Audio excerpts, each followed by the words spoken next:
Do you avoid hearing about other OCD themes or other people's stories with OCD because you're afraid that it might give your OCD some new ideas?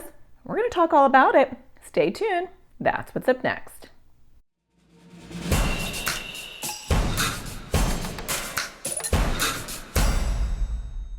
Hi, my name is Natasha Daniels. I'm a therapist and I make videos for people with anxiety or OCD. And today I want to talk to you about something that's actually really common. And that is the belief that if I hear about other OCD themes, or if I talk to other people about OCD, if I read about OCD, if I watch videos about OCD, if I take a course about OCD, that it's going to give my OCD ideas and I'm going to have a bigger problem. There are actually some problems with that thinking, and I want to talk about that today. So there's a couple of issues. One, OCD is incredibly sneaky and has so many disguises.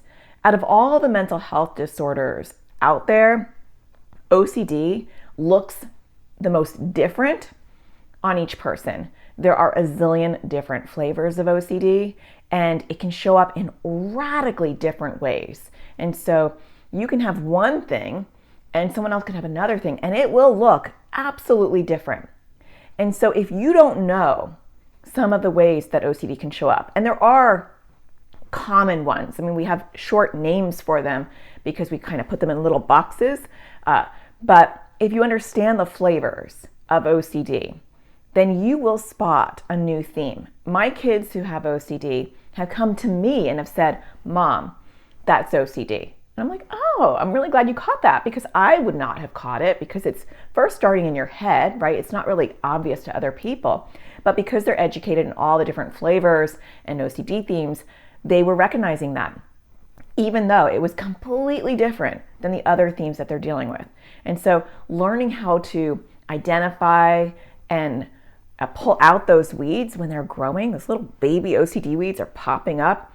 And if you don't know what it looks like, because you're just like, I only know what my struggle is, and I only want to know about my struggle, and I don't want to hear about anything else, all these weeds are going to be popping up around you, and you're going to be like, I'm only focusing on this weed.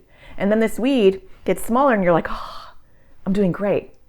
You're in a forest of weeds all around you, and you have no idea because you're not really understanding that that's OCD, and that's OCD, and this is OCD. And so yeah, OCD gave you this one and let you shrink this weed because you have a forest of weeds. Can you have a forest of weeds? Probably not.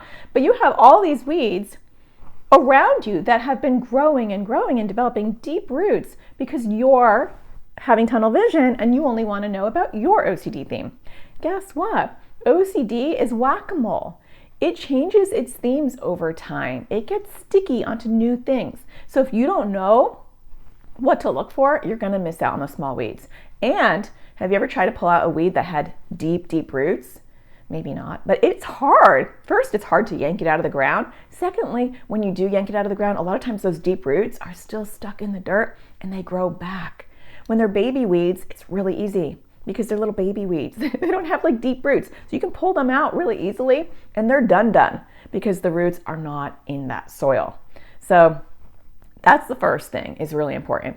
The second thing is OCD is really lonely. And a lot of people with OCD feel alone.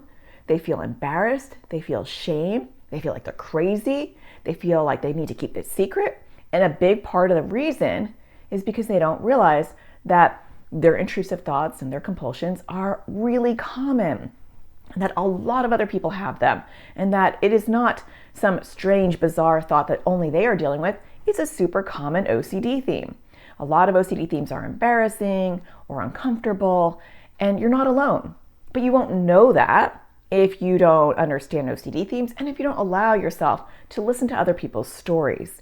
And other people can be a huge uplifting resource because when other people have been where you've been, they can offer you the best advice. I have a support group in my AD parenting community.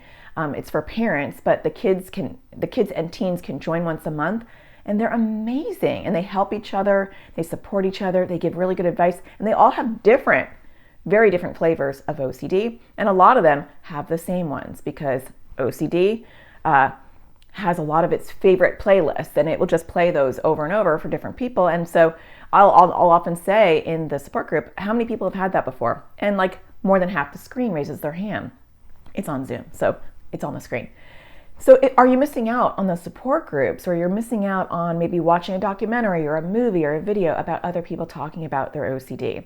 I have a kids course. It's a kids and teens course called Crushing OCD for Kids and Teens. Not really an original title.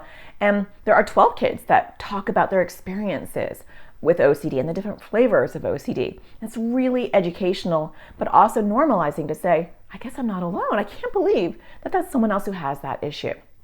So you're missing out on that as well. The last thing I want to mention is that OCD is an octopus. I've talked about this before. It has sticky tentacles. And so the beast is OCD. The themes are the tentacles, right? It's just clicking onto different things. It's sticking and glomming onto different things. And it can literally hook its tentacle into anything. You can hear someone talking about something and whoop, that's an OCD theme. You can, a teacher can say something, or a friend can say something, or a parent can say something, or anyone can say something, or you can be watching something on YouTube, or you could have watched a movie, or you could have watched a commercial, or you could have had a thought in your head as you're walking into a store. Anything can be a tentacle. OCD will glom onto anything. Just think about this octopus with sticky tentacles, right? The issue isn't the things around it, an opportunity for this octopus to have sticky tentacles and click onto things. The issue is the octopus. The bigger the octopus, the stickier the tentacles, the longer the tentacles, and the more it will get hooked into whatever it sees, hears, or witnesses, right?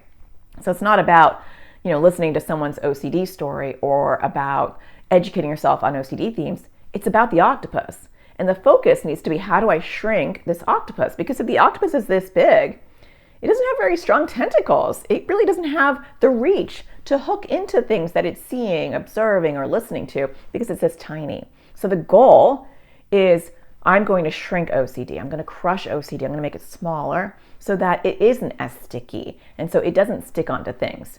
And so that is the bigger issue. And the way that you do that is by learning about OCD themes, about educating yourself on all the many different ways that OCD will show up, the disguises it will show up in, and knowing that you're not alone and getting that support from other people if possible.